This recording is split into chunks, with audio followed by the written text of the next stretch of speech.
ജനകീയം D ഹണ്ടിങ്ങിന്റെ ഭാഗമായുള്ള പരിശോധനയിൽ കയ്പമംഗലത്ത് 1.5 കിലോയോളം കഞ്ചാവുമായി ബീഹാർ സ്വദേശികളായ തൊഴിലാളികൾ അറസ്റ്റിൽ. ബീഹാർ സ്വദേശികളായ 38 വയസ്സുള്ള ബാസിഹ, 42 വയസ്സുള്ള ഷെയ്ഖ് നയീം, 35 വയസ്സുള്ള മുഹമ്മദ് ഗൗരവ് എന്നിവരെയാണ് കയ്പമംഗലം പോലീസ് പിടികൂടിയത്. ഇവർ കുടുംബമായി താമസിച്ചിരുന്ന പെരിമംഗലത്ത് നിന്നുള്ള വീട്ടിൽ നിന്ന് 1.5 കിലോ കഞ്ചാവ് പോലീസ് കണ്ടെടുത്തു. ചെറിയ പാക്കറ്റുകളിലായി വിതരണത്തിന് തയ്യാറാക്കിയ നിലയിലായിരുന്നു കഞ്ചാവ്. രഹസ്യവിവരത്തെ തുടർന്ന് ഒരാഴ്ചയോളമായി സ്പെഷ്യൽ ബ്രാഞ്ചിന്റെ നിരീക്ഷണത്തിലായിരുന്നു ഇവർ.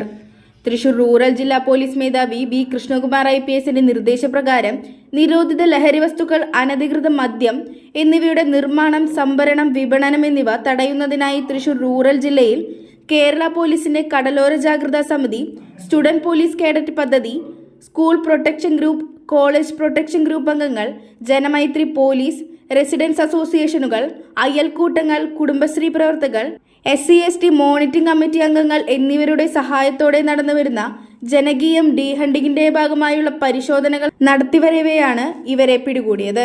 Kaipamangalam police station inspector KR Biju, sub inspector Muhammad Siyad, senior civil police ഓഫീസർമാരായ സുനിൽ കുമാർ, ഗിരീഷ്, സിവിൽ പോലീസ് ഓഫീസർമാരായ സൂരജ്, KS അനന്തു എന്നിവർ പ്രതികളെ അറസ്റ്റ് ചെയ്ത സംഘത്തിലുണ്ടായിരുന്നു.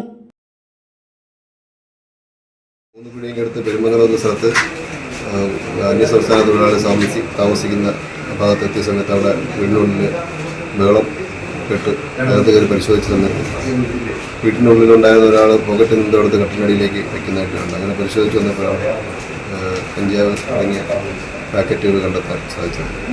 കണ്ടെത്തിയതിൽ ഏകദേശം 1.5 കിലോയോളമുള്ള ലഹരി വസ്തുക്കൾ കണ്ടെത്തിയിട്ടുണ്ട്. അന്യസംസ്ഥാന തൊഴിലാളികൾ താമസിച്ചു വരുന്ന ഒരു വീടാണ്.